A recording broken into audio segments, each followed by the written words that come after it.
પપ્પા એ જમાનામાં times of ઇન્ડિયાના એડિટર હતા. ગિરિલાલ જૈન અને શ્યામલાલ ને એ બધાના આર્ટિકલ્સ જે છે એ બહુ કાળજીપૂર્વક કાપતા. મને કે બડા હો કે ક્યાં બનેગા, એટલે મેં કીધું એડિટર બનૂંગા.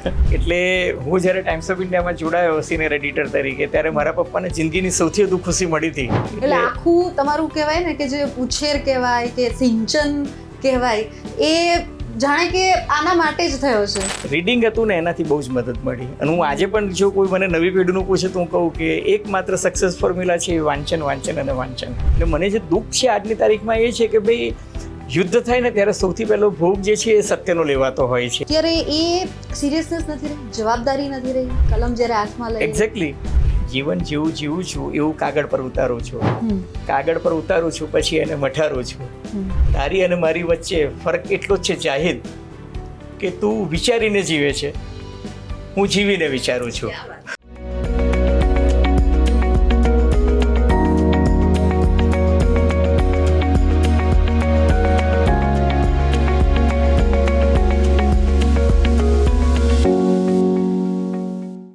નમસ્કાર, આપ જોઈ રહ્યા છો અમારી ખાસ રજૂઆત સદાબહાર લમ્હે. હું બંસી રાજપૂત. ખાસ કરીને આ શોમાં હું તમારી મુલાકાત અલગ અલગ ક્ષેત્રની જે પ્રતિભાઓ છે તેમની સાથે કરાવતી હોઉં છું કે તેમણે તેમના જીવનમાં જે સફળતાઓ હાંસલ કરી છે ત્યાં પહોંચવા માટેની કેવી સફર તેમણે ખેડી છે. અને આજે જેમની મુલાકાત હું તમારી સાથે કરાવવાની છું, તો એમની વાત કરીએ તો ખૂબ જ અદ્દલ અને ગજાના જે પત્રકાર કહી શકાય તેવા અજય ઉમટ આજે આપણી સાથે જોડાયા છે. Welcome on my show. Thank you બંસીબેન.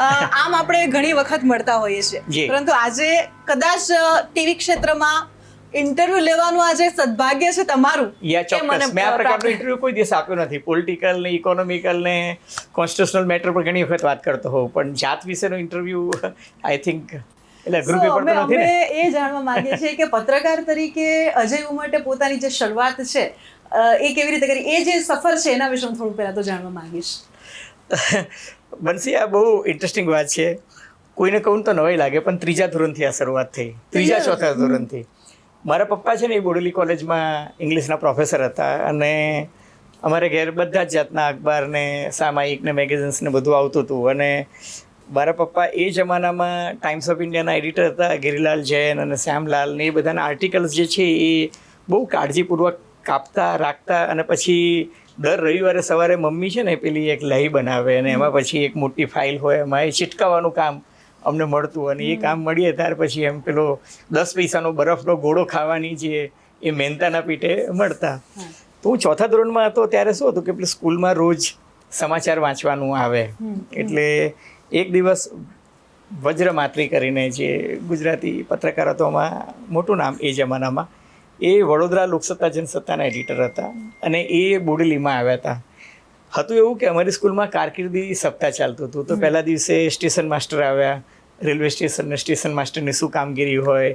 બીજા દિવસે પોસ્ટ માસ્ટર આવ્યા. ત્રીજે દિવસે એક પોલીસ ઇન્સ્પેક્ટર આવ્યા. એ ગામના પેલા એ લેવલ પ્રમાણે જે આવે ને વિદ્યાર્થીઓને અલગ અલગ ક્ષેત્રના કામની સમજ આપતા હતા. એટલે મને મારા શિક્ષકે કહ્યું હતું કે તું અલગ છાપામાંથી લાવજે, એટલા માટે કે પેલું રિપીટેશન ના થાય. એટલે હું એક સમાચાર જે છે એ ગુજરાત સમાચાર, એક સંદેશમાંથી અને બાકીના 2 ટાઈમ્સ અને એક્સપ્રેસમાંથી ઉતારીને ગયો હતો. એટલે તમારે કહેવું પડે reference Times of India, Express આતે. એટલે માત્રી સાહેબને નવાઈ લાગી. મને કે આપકે ઘર મેં કિતને અખબાર આતે हैं જો આપ, કારણ કે એને તો he was habituated to listen to this only. એટલે મેં કીધું કે મેરે ઘર સબ અખબાર આતે हैं. એટલે એમને થોડું કુતૂહલ થયું. એટલે પછી એમને થોડુંક મારી સાથે સંવાદ વધાર્યો. और क्या क्या आता है? तो मैं कहा सर धर्मयुग आता है, साप्ताहिक हिंदुस्तान आता है, रीडर डाइजेस्ट आता है, स्पेन मैगजीन आता है, सोवियत संघ आता है, इंडिया टुडे आता है, संडे मैगजीन आता है, इम्प्रिंट आता है, ઇલસ્ટ્રેટેડ વીકલી आता है. એટલે મને કે હવે હું હતો આટલો ટેણીઓ, એટલે એને નવાઈ લાગ્યું કે આ 9-10 વર્ષનો છોકરો છે, આ બધા નામો બોલે છે, ગપ્પા મારે છે, શું કરે છે. એટલે કે આપકા ઘર કहाँ है? એટલે મેં બતાવ્યું કે સામને મેરા ઘર है. તો કે હમ આતે हैं आपके घर, चलो देखने तुम्हारे अखबार. એટલે હું વ્રજમાત્રી સાહેબ અને પછી એક આખું હલેરું જે એ જમાનામાં ગામના સરપંચ આ તે, એટલે આપણે એમનો વટ જોયો કે બધા ગામના સરપંચ ને વડીલો બધા. એટલે હું આગળ ચાલું ને પાછળ. એટલે ઘરનો દરવાજો પકડાયો. મારા મમ્મીને લાગ્યું કે શું થયું, આ બધા ટોળું લઈને કેમ આવ્યો છે. એટલે પછી મેં પરિચય કરાવ્યો. તો મારા પપ્પા બેસીને છાપું જ વાંચતા હતા. एमने मैंने पूछूं कि ये आपका बच्चा इतने सारे अखबारों के नाम बोल रहे हैं तो हम देखने आए कि सच में आपके घर में आते हैं कि नहीं आते हैं. એટલે પછી મેં એમને કારણ પણ આપ્યું. મેં કીધું સંદેશ યશવંત શુક્લના કારણે વાંચે છે, વાસુદેવ મહેતાના કારણે વાંચે છે, કારણ કે એ બધી કોલમો મારે કટ કરવી પડતી. પછી મેં કીધું કે અધ્યાપક મંડળના સમાચાર આમાં વધારે આવે છે, આની પૂર્તિ સારી આવે છે. એટલે હી સેડ કે આ છોકરો આટલું બધું મને કે બડા હો કે ક્યાં બનેગા. એટલે મેં કીધું એડિટર બનૂંગા. ક્યાં વાત હે. હવે એ વખતે થયું તો એવું કે મારા પપ્પા જ્યારે બોડેલી કોલેજમાં, મારા પપ્પા રાજસ્થાનના અમે લોકો મૂળ, એટલે પપ્પા રાજસ્થાનમાં ઉદયપુર યુનિવર્સિટીમાં head of the English department હતા. અને ત્યાંથી જ્યારે he decided to migrate from Rajasthan to Gujarat, તો MS યુનિવર્સિટીમાં એમને ઓપનિંગ હતી, પણ ત્યારે બોડેલીમાં નવી કોલેજ શરૂ થતી હતી. તો કોલેજવાળાએ એમને ઓફર આપી, પણ એક તો પપ્પાએ કંઈક 5 ઇન્ક્રીમેન્ટ માંગ્યા હશે. તો એમણે કીધું તમે બોડેલી ગામમાં રહીને જો જોબ કરવાના હોય તો અમે તમને, ત્યાં ડૉક્ટર સાહેબ ટ્રસ્ટી હતા, તો કે અમે તમને ઓફર કરીએ. તો એમણે કીધું કે હું રહીશ. એક ટ્રસ્ટી હતા, એમણે વાંધો ઉઠાવ્યો કે પણ તમે અહીં રહેશો, પરિવાર. એમણે કીધું મારો પરિવાર પણ નહીં રહેશે, મારા બાળકો પણ નહીં રહેશે, ને મારા બાળકોને હું એટલું સારું એજ્યુકેશન આપીશ કે કદાચ ભવિષ્યમાં એ ટાઈમ્સ ઓફ ઇન્ડિયા કે ઇન્ડિયન એક્સપ્રેસમાં એડિટર પણ બને. એટલે હું જ્યારે ટાઈમ્સ ઓફ ઇન્ડિયામાં જોડાયો સિનિયર એડિટર તરીકે, ત્યારે મારા પપ્પાને જિંદગીની સૌથી વધુ ખુશી મળી હતી કે ના, મારા દીકરાએ મેં કહેલું એમ કે સાર્થક કરી બતાવ્યું. પણ એ સપનું પૂરું કરતા કદાચ 40 વર્ષ થયા હતા. એટલે સફર તમે આમ જોવા જાઓ ને તો એ બીજ રોપાયેલું હતું. એટલે હું યુપીએસસીમાં ના ગયો, કશે જ ના ગયો. આઈ decided to become a journalist only.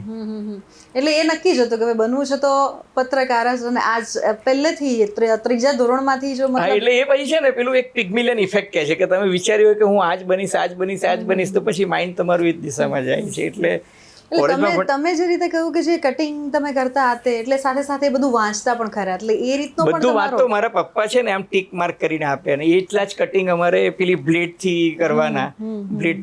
ક્યારે બ્લેડથી કરવા જઈએ તો ટેબલનું ક્લોથ બી કપાઈ જતું, તો વળતી મમ્મી, પણ એ સાચવીને રાખતા. એનો એક અલગ રોમાંચ હતો બંસી, કે આ બધું કટિંગ કરવાના, પછી એ ફાઇલમાં મૂકવાના, પછી પપ્પા એને રેફરન્સ માટે વાંચે, જ્યારે અલગ અલગ ક્લાસિફિકેશન કરવાનું. એ જમાનામાં તો કોઈ ઝેરોક્સ નહોતું કે વોટ્સએપ નહોતા કે ફોટા પાડીને તમે એને ડિજિટલી સાચવો. એટલે આખું તમારું કહેવાય ને કે જે ઉછેર કહેવાય કે સિંચન કહેવાય, એ જાણે કે આના માટે જ થયો છે. ખબર નથી, પણ મે બી એ ડેસ્ટિની, નિયતિએ કદાચ એવું વિચાર્યું હશે. પણ એ પછી હું કોલેજમાં પણ ગયો, ડિબેટ કોમ્પિટિશનમાં પાર્ટિસિપેટ કરતો થયો. એ બધામાં મને રીડિંગ હતું ને, એનાથી બહુ જ મદદ મળી. અને હું આજે પણ જો કોઈ મને નવી પેઢીનું પૂછે તો હું કહું કે એકમાત્ર સક્સેસ ફોર્મ્યુલા છે વાંચન, વાંચન અને વાંચન. એટલે તમે આખી એક કહેવાય ને કે સિનારીઓ, ટ્રાન્ઝિશન, તમારો આખો ઉછેર અને આ જ ફિલ્ડમાં પત્રકારત્વમાં જ જોયું છે. કોઈ મેજર ચેન્જીસ તમને દેખાય છે કે જે ક્યાંક ને ક્યાંક ખૂંચે છે કે આવું ના ઊંચે, સાવ આવું નહોતું, અને જે એક એવી વાત કે જે ગમતી હોય કે ના આ બહુ સરસ થઈ? નહીં, જર્નલિઝમમાં છે ને હું તમને કહું કે ખાસ કરીને ઇન્ટરનેટના આગમન પછી તમે જો પ્રિન્ટ મીડિયા છે કે ઇવન આ બ્રોડકાસ્ટિંગ ઇલેક્ટ્રોનિક મીડિયા છે, આપણે બહુ જવાબદારીપૂર્વક વર્તીએ છીએ. હું તમારી સાથે વાત કરતો હોઉં તો કંઈ કહેતો હોઉં તો બહુ જવાબદારીપૂર્વક કહેતો હોઉં, કારણ કે મને એવું લાગે છે કે વિશ્વસનીયતા જે છે, પ્રમાણિકતા છે, વિશ્વસનીયતા છે, એ બહુ મહત્વની છે. બરાબર છે કે નહીં? પેલું કહે છે ને કે યુધિષ્ઠિરે આખી જિંદગી સત્યના વ્રતને વળગી રહ્યા, પણ એક વખત નરોવા કુંજરોવા કર્યો ને એમનો રથ જે જમીનથી 4 વેત અદ્ધર ચાલતો હતો એ જમીન દોસ્ત થઈ ગયો હતો. એટલે પત્રકાર પાસે પોતાની મૂડી એ જ છે કે એ પોતાના કર્તવ્યનિષ્ઠાને અને સત્યનું જે પેલું જે છે વિશ્વસનીયતાને જાળવી રાખે. કમનસીબી એ થઈ છે કે આ ઇન્ટરનેટના કારણે જે ડિજિટલ પ્લેટફોર્મ્સ આવી ગયા છે, અને ડિજિટલ પ્લેટફોર્મ્સને કારણે શું થયું છે કે 4th એસ્ટેટ પછી એક 5th એસ્ટેટ ઊભી થઈ છે. અને 5th એસ્ટેટ પછીની જે સિટીઝન જર્નલિઝમ અને સિટીઝન જર્નલિઝમનું જે એક્સટેન્શન થયું છે, everybody with having A mobile phone is also a content producer. અને એ લોકો જે કન્ટેન્ટ પ્રોડ્યુસર કરે છે, અને એના કારણે જે ફેક ન્યૂઝ અને હેટ સ્પીચ, મિસઇન્ફોર્મેશન, ડિસઇન્ફોર્મેશન, માલ ઇન્ફોર્મેશન જે ફેલાઈ રહી છે, જે આપણે તાજેતરમાં જ આ ઓપરેશન સિંદૂર વખતે જોયું કે ઘણી બધી વસ્તુઓ જે છે ને, એટલે વોર કરતાં પણ વધારે વોરફેર, જે ઇન્ફોર્મેશન વોરફેર હતું એ બહુ વધારે પડતું ચાલ્યું. એટલે મને જે દુઃખ છે આજની તારીખમાં એ છે કે ભાઈ યુદ્ધ થાય ને ત્યારે સૌથી પહેલો ભોગ જે છે એ સત્યનો લેવાતો હોય છે. એ બંને પક્ષે છે, અને બંને દેશના લોકો પોતપોતાની રીતે ઇન્ફોર્મેશન વોરફેર ચલાવે છે. અને એને કારણે ઘણા બધા જે જુઠ્ઠાના એવા ફેલાય છે કે માની લો કે કોઈ વ્યક્તિનું ચારિત્ર હનન થયું કે કાંઈ પણ થયું, તો internet does not give you right to be forgotten. આપણા લોકસભાના ભૂતપૂર્વ મહિલા અધ્યક્ષ ઇન્દોરના તાઈ, એમના વિશે કોકે કહ્યું કે ભાઈ એમની તબિયત નાદુરસ્ત છે અને એમને ત્યાંથી આઈસીયુમાં શિફ્ટ કરી નાખ્યા, તો કોકે એમના પણ સમાચાર ફેલાઈ દીધા. એટલે શું થયું કે એ બધું વાયરલ થઈ જાય છે. એટલે એવું કહી શકે કે જે અતિશયોક્તિ છે, અતિશયોક્તિ છે. અને બીજું કે એક વખત પેલું છે ને કે સત્યને તો એક જગ્યાએથી બીજી જગ્યાએ ના, સત્યને એવું કહેવાય છે કે સત્યને સાચી વ્યક્તિ સુધી પહોંચતા જેટલો સમય લાગે છે એટલી વારમાં તો જૂઠ છે ને એ અડધી પૃથ્વીની પ્રદક્ષિણા કરીને પાછું આવી જાય છે. એટલે એ છે ને સત્ય જે છે, માની લો કે હું કે તમે એક છાપું પ્રોડ્યુસ કરતા હોઈએ તો બીજે દિવસે સવારે વાંચક જ્યારે વાંચે ત્યારે એને ખબર પડે. પણ એ પહેલાં જે સોશિયલ મીડિયા પ્લેટફોર્મ્સ કે સોશિયલ મીડિયા અથવા તો ડેટા ફ્યુડિસરીઝ જેને આપણે કહીએ છીએ, એના દ્વારા તો કેટલું બધું જુઠ્ઠાનું ફેલાઈ જતું હોય છે. એટલે એમાં કોઈ જવાબદારીનું તત્વ નથી. એટલે હા, કે ક્યાંક ને ક્યાંક જે સિરિયસનેસ હતી આ ફિલ્ડ માટેની, લોકો માટેનો અવાજ ઉઠાવવાની, અત્યારે એ સિરિયસનેસ નથી રહી, જવાબદારી નથી રહી, કલમ જ્યારે હાથમાં લઈ. એક્ઝેક્ટલી. અને બીજું કે એના કારણે સાયબર ક્રાઇમ વધ્યા છે, એના કારણે સાયબર ક્રાઇમ વધ્યા છે. એને કારણે બીજું કે આપણે ત્યાં જે હવે સર્વર્સ છે એ જમ્પિંગ સર્વર છે. કોઈ અહીંયાથી કંઈક ઇન્ફોર્મેશન નાખે, પછી અઝરબૈજાન જતું રહે છે કે તુર્કી જતું રહે છે કે ચાઇના જતું રહે છે કે રશિયા જાય છે, તમે સર્વરને પકડી શકતા નથી. એટલે કોઈ પ્રોટોકોલ નથી એવો કે જેના કારણે, માની લો કે ટેલિકોમ ઇન્ડસ્ટ્રી છે તો એમાં એક પ્રોટોકોલ છે. અહીંથી તમે અમેરિકા કરો તો 011 જ કરો, અહીંથી તમે લંડન કરો તો 044 જ કરો. તો એક કંટ્રોલ છે ને, ટેલિફોન રેગ્યુલેટરી ઓથોરિટી છે, ગ્લોબલી એક પ્રોટોકોલ છે. એવિએશન ઇન્ડસ્ટ્રી છે તો તમે ભાઈ ઇન્ટરનેટમાં તો એવું કંઈ છે જ નહીં. કોઈ વ્યક્તિ કોઈ એક ફેક મેસેજ સાન ફ્રાન્સિસ્કોથી નાખે છે કે શિકાગોથી નાખે છે કે કઝાકિસ્તાનથી કે તજાકિસ્તાનથી કોઈ પકડી શકતું નથી. હવે એઆઈ આવી ગયું અને એમાં આર્ટિફિશિયલ ઇન્ટેલિજન્સ જે આવી ગયું છે, એટલે એના યુઝ અને મિસયુઝ એ બેધારી તલવાર છે બંસી. અને એ મને છે ને સૌથી વધારે તમે પૂછો તો એ ચિંતાનો, કારણ કે એમાં કોઈ રેગ્યુલેટરી પેલું છે જ નહીં. અને ડીપ ફેક જે આવ્યું છે, ડીપ ફેક છે, ફિશિંગ છે, એ બધું બહુ ખતરનાક છે. તમને ડોનાલ્ડ ટ્રમ્પ બોલતા હોય એવો જ અદ્દલ વિડીયો દેખાય, તમને ખબર જ નથી કે આ ખરેખર અસલ ડોનાલ્ડ ટ્રમ્પ છે કે નથી. તમે એને આમ જોઈએ, કારણ કે આ બહુ વિચારવા જેવી બાબત છે, સિરિયસ મેટર છે સમાજ માટે. કારણ કે જે કહેવાય ને કે એકદમથી જે આખો એક ફુગ્ગો, પછી એક ઇન્ફ્લુએન્સરના આલામાં હોય, સમાચારોની અતિશયોક્તિના આલામાં હોય, બેજવાબદારી ભર્યા વર્તનની જે વાત હોય, વિશ્વસનીયતા, પત્રકારત્વ ક્યાંક ને ક્યાંક ખોઈ રહ્યું છે આજે આ ફિલ્ડને. કારણ કે જે તે સમયે પત્રકાર ચોથી જાગીર, સત્યના માર્ગ પર ચાલવા, ખાંડાના ધાર પર ચાલવા જેવી વાત, આજે એ વિશ્વસનીયતા પત્રકારોએ ગુમાવી દીધી છે, ક્યાંક ગુમાવી રહ્યા છે બધાના કારણે. એનું કારણ એ છે કે પેલું છે ને સત્ય શોધવાનું કામ એ પેલું ઘાસની ગંજીમાંથી સોય શોધવા જેવું થઈ ગયું છે. તમે એટલા બધા પ્લેટફોર્મ્સ થઈ ગયા છે, એટલી બધી જગ્યાએથી એટલા બધા ચેનલ્સ ને સોર્સિસ આવી રહ્યા છે, એટલે એમાં સત્ય કયું છે એ જ સમજાતું નથી. એટલે હું એવું માનું છું બંસી બહુ જવાબદારીપૂર્વક કે પ્રિન્ટ અને ઇલેક્ટ્રોનિકનો જમાનો ફરી પાછો આવશે. કારણ કે સુનર ઓર લેટર લોકોને રિયલાઇઝ થશે કે ભાઈ આ કહે છે એની વિશ્વસનીયતા શું. તો વિશ્વસનીયતા ઇલેક્ટ્રોનિક મીડિયાની આવશે અને પ્રિન્ટ મીડિયાની આવશે. કે ભાઈ બંસી એક ચહેરો છે, જે કહે છે એ બહુ જવાબદારીપૂર્વક કહે છે. અજય ઉમટ કહે છે તો એ જવાબદારીપૂર્વક કહેશે.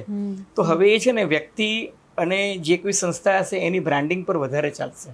બિલકુલ. એટલું કે આપણે આપણું કન્ટેન્ટ સુધારવું પડશે, આપણે આપણી ક્વોલિટી ઓફ જર્નલિઝમ જે છે એ સુધારવું પડશે, આપણે પણ ટેકનોલોજીની સાથે બદલાવવું પડશે. બિલકુલ. અને એમ કાચ તોડ બ્રેકિંગમાંથી બહાર આવવું પડશે. ખાસ કરીને આ પેલું બ્રેકિંગ ન્યૂઝનું જે પેલું છે કે એમાં જલ્દી અમે પહેલા ને જલ્દી અમે કહી દઈએ અમે સાચા છીએ એ નથી આવતું. અમે વી આર ધ ફર્સ્ટ. પણ તમે શું હવે એ છે ને, તમે બહુ જ આપણે આ યુદ્ધ વખતે જ જોયું કે લોકોએ બેફામ રિપોર્ટિંગ કર્યું. બિલકુલ બિલકુલ. એટલે એ આમ કહેવાય ને કે ક્યાંક આપણને પત્રકાર તરીકે આપણને દુઃખ થાય કે આવું ન હોય જ્યાં દેશ અને આપની સાથે બેઠેલી વ્યક્તિ સીધું જ લાઈવ કરતી હોય કે આમ થઈ ગયું. એટલે બિલકુલ બિલકુલ. સાથે સાથે તમે જે રીતે વાત કરી કે અમદાવાદ મિરર, નવગુજરાત સમય, આવી બહુ જ બધી એક સાથે ઘણી બધી તમે લખો પણ છો, ખૂબ સરસ. એટલે એ કહેવાય કે દરેક વ્યક્તિનો એક પ્રેરણા સ્ત્રોત હોય. અને એમાં પણ આપણું જે આ ફિલ્ડ છે એમાં ટકી રહેવું, આટલા વર્ષોની તમારી આખી જે સફર છે, એવું કયું પરિબળ છે કે જે કોન્સ્ટન્ટ ફોર્સ આપે છે કે નહીં અહીંયાના જે આ? જો મારા મધર અને મારા ફાધર, હું સંપૂર્ણ ક્રેડિટ મારા પેરેન્ટ્સને આપીશ. એટલા માટે કે એમણે મને કહ્યું હતું કે તું જે ફિલ્ડમાં જાય એ ફિલ્ડમાં યુ ગીવ યોર બેસ્ટ. અને જો હું પત્રકાર ના બન્યો હોત તો સમાજ સેવક બન્યો હોત. એટલા માટે કે ભાઈ હું તો ફેકલ્ટી ઓફ સોશિયલ વર્કમાં જ્યારે મારું બીએસસી પત્યું ત્યારે હું સંદેશમાં અને લોકસત્તામાં પાર્ટ ટાઈમ ટ્રાન્સલેટર તરીકે જતો હતો. એટલા માટે કે ત્યારે પેલું અનામત આંદોલન ચાલતું હતું, એટલે ફી ભરવાના પૈસા પેરેન્ટ્સ પાસેથી માંગવું અને વેકેશન લંબાઈ ગયું હતું. એટલે આપણે થયું કે ચલો હાથ અજમાવીએ. તો હું જતો હતો તો મને યાદ છે કે જ્યારે મને ફેકલ્ટી ઓફ સોશિયલ વર્કમાં એડમિશનની વાત આવી તો એમને એવું કહું કે તમે આ માસ્ટર ડિગ્રી લઈને પછી આગળ શું કરશો? તો મેં કીધું કે I want to become journalist.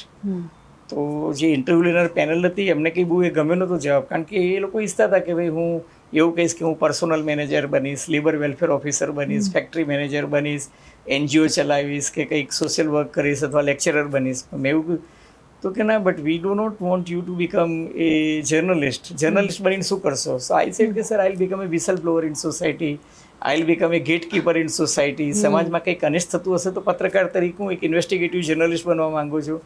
તેમણે મને એડમિશન આપવાની ના પાડી દીધી હતી. ને પછી મેં કહ્યું કે પણ સર મેં તો બધું સર્વસ્વ અહીં સ્ટેક પર, મને ઈરમામાં એડમિશન મળતું હતું ત્યાં મેં ફી નહોતી ભરી અને મારી પાસે 12 વાગે ઈરમામાં જવાનું હતું, 4:30 વાગે ફેકલ્ટીમાં ફાઇનલ હતું. તો રિટર્નમાં પાસ થઈ ગયો તો, ગ્રુપ ડિસ્કશનમાં પાસ થઈ ગયો. તે વખતે 3 layers આવતા હતા ને આઈ વોઝ શ્યોર કે હું તો ટોપ 5માં મારું આવી જ જશે. અને સડનલી એ લોકોએ ના પાડી દીધી. Thanks to my vice chancellor, હું અપીલ કરવા માટે વાઇસ ચાન્સલર પાસે ગયો અને લોર્ડ ભીખુ પારેખે મને કહ્યું કે you are sure you want two become A good journalist? મેં કીધું યસ સર. એમણે મને સવાલો પૂછ્યા અને પછી એને કીધું આઈ એમ કન્વિન્સ્ડ. એમણે ફેકલ્ટીના ડીનને કહ્યું કે આને એડમિશન આપો. તમે એમ કે મેરિટ પર એડમિશન આપો, તમે એમ કે નથી બનવું એવું શું? Let him decide. Indeed you are. અને I must thank to Lord Bhikhu Parekh કે એમને ઇન્ટરવ્યુ કરીને. નહીં તો મેં 85-87માં માસ્ટર્સ નહીં, એટલે 87 પછી તમે જો જુઓ તો 13 ને લગભગ 37 વર્ષ એક્ટિવ, સતત એક્ટિવ. એ પહેલાં હું પાર્ટ ટાઈમ સંદેશ લોકસત્તામાં ટ્રાન્સલેટર તરીકે જતો હતો સાંજે 4-5 કલાક. પણ એક્ટિવ જર્નલિઝમમાં I started my career with Loksatta Jansatta. ત્યાં હું ચીફ રિપોર્ટર બન્યો. ત્યાંથી પછી હું ટાઈમ્સ ઓફ ઇન્ડિયાની ગુજરાતી એડિશન શરૂ થતી હતી ત્યાં આવ્યો ન્યૂઝ એડિટર તરીકે. ન્યૂઝ એડિટરથી થોડા ટાઈમમાં એ લોકો મને એક્ટિંગ રેસિડેન્ટ એડિટર બનાવ્યો. ત્યાંથી જમ્પ મારીને હું ઇન્ડિયા ટુડેમાં ગયો. ઇન્ડિયા ટુડે ગુજરાતીમાં સ્ટેટ કોરસ્પોન્ડન્ટ તરીકે. ત્યાંથી પછી જમ્પ મારીને હું ગયો ગુજરાત સમાચારમાં. ગુજરાત સમાચારમાં લગભગ 13 વર્ષ સુધી હું રહ્યો. ગુજરાત સમાચારથી પછી હું ભાસ્કરમાં ગયો. ભાસ્કરમાં લગભગ 9.5 વર્ષ રહ્યો. મેં Bhaskar Ahmedabad, Baroda, Surat, Rajkot, Bhuj, Bhavnagar, Jamnagar, north Gujarat, central Gujarat, Mumbai international addition અને એમના ઇન્ટરનેટ પ્લેટફોર્મ્સ મેં લોન્ચ કર્યા. અને પછી ત્યાંથી હું ટાઈમ્સ ઓફ ઇન્ડિયામાં ગયો. ટાઈમ્સ ઓફ ઇન્ડિયામાં હું સિનિયર પોલિટિકલ એડિટર તરીકે હતો. ત્યાંથી પછી મેં નવ ગુજરાત સમય લોન્ચ કર્યું. નવ ગુજરાતની સાથોસાથ ઇકોનોમિક ટાઈમ્સની મારી પાસે જવાબદારી હતી. અને પછી મિરર અમે લોકોએ ટેક ઓવર કર્યું. એટલે નવ ગુજરાત સમય, મિરર. એટલે આમ જોવા જઈએ તો it's a very good saying in English that you know a stone does not gather moss. But પત્રકારત્વમાં એવું કહેવાય છે કે જેટલું તમે ફરો એટલું તમે વધારે ફરે એટલે એટલું નવું ઓલું જાણવા મળ્યું, શીખ્યા આ તે. અને અમનેનો લાભ મળી રહ્યો છે કે અમારી સાથે એક લિવિંગ એન્સાઇક્લોપીડિયા ઓફ પત્રકાર. ના એવું કંઈ નથી. પણ હું તો એવું માનું છું પર્સનલી કે if you want to sharpen your skill, keep on teaching, keep on talking. એટલે જ હું બધી ચેનલ્સમાં પણ જઉં છું. અને સાચું કહું ને તો બંસી આજથી 10 વર્ષ પહેલાં હું મહેનત કરતો હતો એનાથી વધારે મહેનત કરું છું. એટલા માટે કે જો ટોપ પોઝિશન પર પહોંચી જવું સહેલું છે પણ ત્યાં ટકવાનું કામ બહુ અઘરું છે. એટલે તમારે સતત વ્યાયામ કરવો પડે છે, સતત અભ્યાસ કરવો પડે છે. અને એમાં પણ આ ફિલ્ડ ટેકનોલોજી, હા એક્ઝેક્ટલી, ટેકનોલોજી સાથે તમારે પોતાની જાતને બદલવી જ પડે છે. એટલે it is A very very challenging. તો સર હજુ પણ એવું કંઈ છે કે આ કરવાનું બાકી છે, આ કરવું છે, કે આ વિઝન છે કે પત્રકારત્વ ક્ષેત્રમાં કે તમારા ઇન્ડિવિજ્યુઅલી તમારી લાઈફમાં કે ભાઈ આ બાકી છે? જો મને જિંદગીમાં મેં તો 2-3 સબ્જેક્ટમાં મેં માસ્ટર્સ કર્યું પણ મારે PhD કરવાનું બાકી હતું. એટલે મને ડિલીટની ડિગ્રી તો મળી છે. હવે મને PhD પણ મારી સિનોપ્સિસ સબમિટ થઈ ગઈ છે. એટલે કોન્સ્ટિટ્યુશનલ લોમાં હું PhD થઈશ કદાચ ટૂંક સમયમાં. અને મારી ઈચ્છા એ જ હતી કે પત્રકારત્વ ક્ષેત્રે હું મારું શું કરી શકું. Because I personally feel that you can contribute to the society in a better manner. તમે જર્નલિઝમથી પણ કરી શકો છો. એટલે એ પણ એક વે છે. કોઈ પોલિટિક્સમાં જાય છે તો મને લાગ્યું પત્રકારત્વના ક્ષેત્રે આપણે એક દીવા દાંડી બનીને કંઈક કરીએ. આજની જો પેઢીની જે વાત કરવામાં આવે અને સ્પેશિયલી ઇન ગુજરાત, હું એમ કહું કે આ ક્ષેત્રમાં લોકો આવવા નથી માગતા, પત્રકાર બનવા નથી માંગતા, કે ક્યાંક ને ક્યાંક બીજા જે ક્ષેત્ર છે એનું જે એક આકર્ષણ કહો કે તમે એની માટેની કહો, તો એવા લોકોને કંઈ કહેવા માંગશો? જો મારા અંગત વિશે કહું તો હું તો ઘાયલ સાહેબના શેરને એક આદર્શ માનું છું કે જીવન જેવું જીવું છું જીવન જેવું જીવું છું એવું કાગળ પર ઉતારું છું, હમ કાગળ પર ઉતારું છું પછી એને મઠારું છું. તારી અને મારી વચ્ચે ફરક એટલો જ છે જાહિદ કે તું વિચારીને જીવે છે, હું જીવીને વિચારું છું. ક્યાં વાત છે. બરાબર છે. આ ઘાયલ સાહેબે કહ્યું છે, પણ મને એવું લાગે છે કે ફિટ બેસે છે હું જે બિલકુલ. વિચારું છું તે. અનફોર્ચ્યુનેટલી આજની જે જનરેશન છે ને એ બહુ કરિયર ઓરિએન્ટેડ છે, એટલે એ લોકોને શું લાગે છે કે પત્રકારત્વમાં આપણને શું મળે, એટલા માટે કે પત્રકારત્વમાં બહુ જ મહેનત કરવી પડે છે, રોજ વ્યાયામ કરવો પડે છે, રોજ મહેનત કરવી પડે છે, રોજ ફિલ્ડમાં જવું પડે છે. અમે લોકો જતા હતા ગાંધીનગર, અઠવાડિયામાં 5 દિવસ સુધી તડકામાં શેકાતા હતા, વરસાદમાં, આ બધું. અને પછી જ તમારા સોર્સિસ ડેવલપ થાય છે, પછી જ તમારો એક પર્સપેક્ટિવ બને છે. એટલે આ એક તપશ્ચર્યા છે. કમસે કમ 10 થી 15 વર્ષ તમે ફિલ્ડમાં મહેનત કરો પછી તમે એક લેવલ પર પહોંચો છો.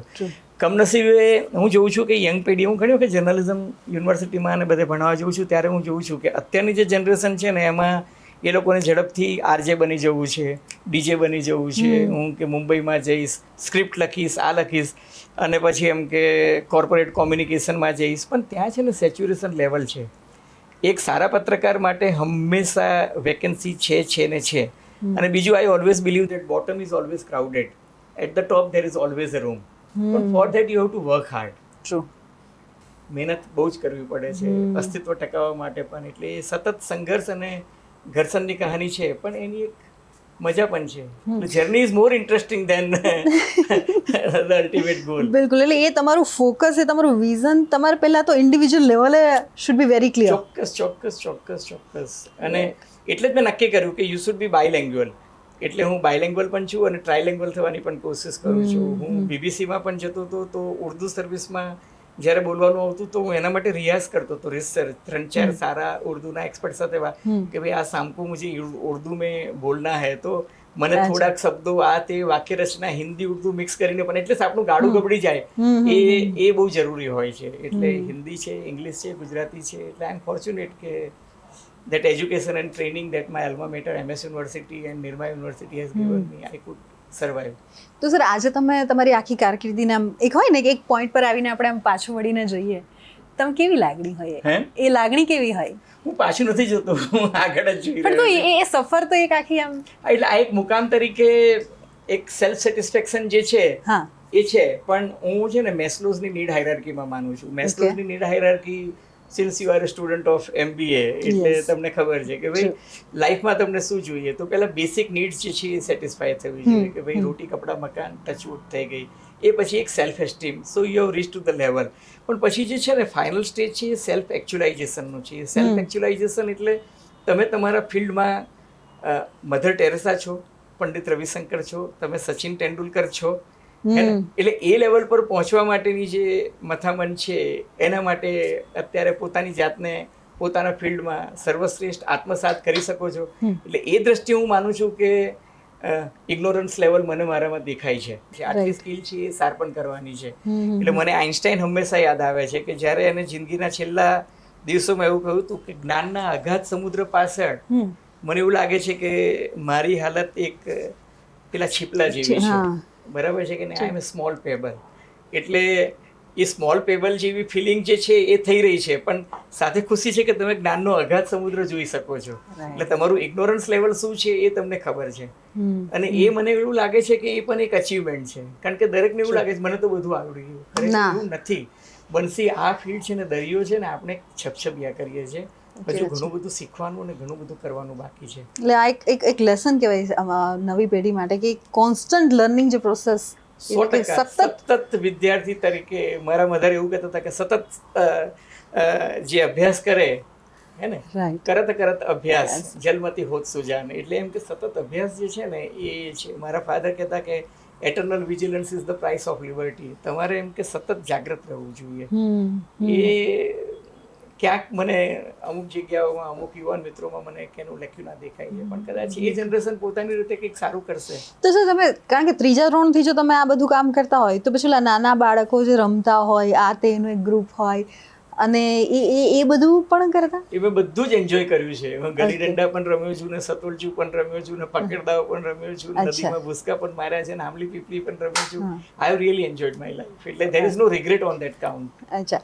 તો અજય ઉમટ, આમ તો તમે એટલા વ્યસ્ત હોવ છો સતત આ બધું વસ્તુ, પણ તમે તમારા પોતાના માટે કે જ્યારે લખતા ના હોય આવી રીતના સમાચારોની એ વાત ન હોય ત્યારે શું કરવું ગમે? શું મને વાંચવું સૌથી વધારે Okay. ગમે. અને થેન્ક્સ ટુ યુટ્યુબ કે યુટ્યુબ છે ને, હું તમને કહું ઇન્ટરનેટના જે એડવાન્ટેજીસ છે ને એ એડવાન્ટેજ એ છે કે તમને યુટ્યુબને કારણે હવે તમે સારી ટેડ ટોક સાંભળી શકો, તો તમે ઘણી બધી વસ્તુ સારી લાઈવ જોઈ શકો છો, વાંચી શકો છો. અમુક પુસ્તકો જે તમને બહુ સહેલાઈથી સુલભ ન હોય એ તમને કિન્ડલ પર કે ઇન્ટરનેટના માધ્યમથી મળી જાય છે. એટલે માય બેસ્ટ હોબી તમને કહું તો વાંચવાની છે ને એ મારો મી ટાઈમ જેને કહું એ રાતના 1 થી સવારના 2:30 વાગ્યાનો 3 વાગ્યાનો છે કે જ્યારે મારું છાપું પતી જાય પછી હું બેસીને શાંતિથી વાંચું છું. બરાબર. સવાર તો 9-10 વાગે પડવાની હોય તો પડે જ છે. અને વાત જ્યારે પત્રકારના જીવનની હોય ને, અને તમે કહ્યું કે જે 24/7 ની એક જોબ છે, સતત ચાલતી આ પ્રક્રિયા છે, ત્યારે અને કેવા કે આપણે દરેક ફેસ્ટિવલ હોય કે એવી ઇવેન્ટ હોય ત્યારે પણ સતત લાઈવ રહેવું પડતું હોય છે.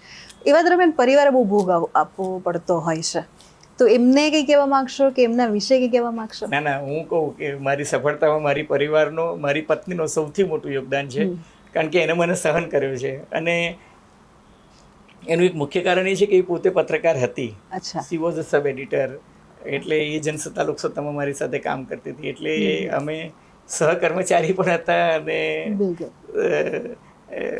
સહજીવીની પણ છે, સહધર્મચારીની પણ છે. એટલે મારી વાઈફનો જો સપોર્ટ ના હોત અને એને ઘરનો મોરચો ના સાચવ્યો હોત તો કદાચ અઘરું થાત, કારણ કે that way she is not demanding. એને મને પૂરતી મોકળાશ આપી છે અને એ ટીવી પર જુએ કે આજે આ ઘટના બની છે તો પછી સમજી જ જાય કે આજે મોડા જ આવશે. એટલે એ મુદ્દે એને કદી ફરિયાદ નથી. એટલે એ જે એટલે મારી સફળતાનું જો શ્રેય આપવું હોય તો હું ચોક્કસ એને આપું, કારણ કે ઘરના મોરચે તમને એટલી બધી આઝાદી હોય ને કે ભાઈ સી નોઝ માય જોબ, એટલે એમાં કોઈ ગેરસમજને અવકાશ જ નથી. સી નોઝ કે આજે આ થવાનું છે તો એ થશે જ. અને મારા ફાધર ઇન લો પણ છે ને એ બહુ સારા કાર્ટુનિસ્ટ હતા.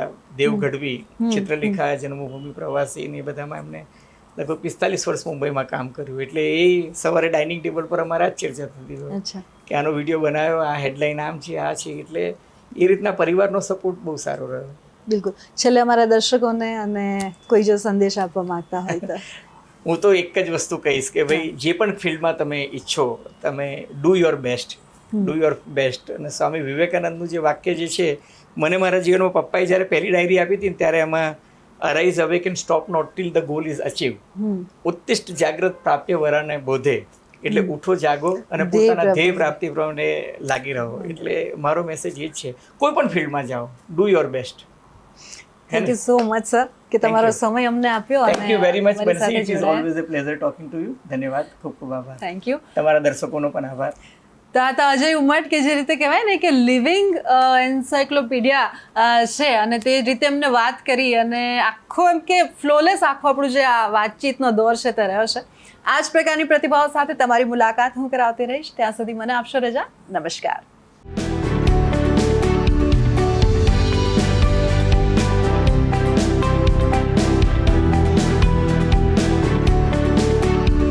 મારા પપ્પા એ જમાનામાં ટાઈમ્સ ઓફ ઇન્ડિયાના એડિટર હતા. ગિરિલાલ જૈન અને શ્યામલાલ ને એ બધાના આર્ટિકલ્સ જે છે એ બહુ કાળજીપૂર્વક કાપતા. મને કે બડા હો કે ક્યાં બનેગા, એટલે મેં કીધું એડિટર બનૂંગા. એટલે હું જ્યારે ટાઈમ્સ ઓફ ઇન્ડિયામાં જોડાયો સિનિયર એડિટર તરીકે ત્યારે મારા પપ્પાને જિંદગીની સૌથી વધુ ખુશી મળી હતી. એટલે આખું તમારું કહેવાય ને કે જે ઉછેર કહેવાય કે સિંચન કહેવાય એ જાણે કે આના માટે જ થયો છે. રીડિંગ હતું ને એનાથી બહુ જ મદદ મળી. અને હું આજે પણ જો કોઈ મને નવી પેઢીનું પૂછે તો હું કહું કે એકમાત્ર સક્સેસ ફોર્મ્યુલા છે એ વાંચન, વાંચન અને વાંચન. એટલે મને જે દુઃખ છે આજની તારીખમાં એ છે કે ભાઈ યુદ્ધ થાય ને ત્યારે સૌથી પહેલો ભોગ જે છે એ સત્યનો લેવાતો હોય છે. ત્યારે એ સિરિયસનેસ નથી રહી, જવાબદારી નથી રહી. કલમ જ્યારે હાથમાં લઈ એક્ઝેક્ટલી જીવન જેવું જીવું છું એવું કાગળ પર ઉતારું છું, કાગળ પર ઉતારું છું પછી એને મઠારું છું.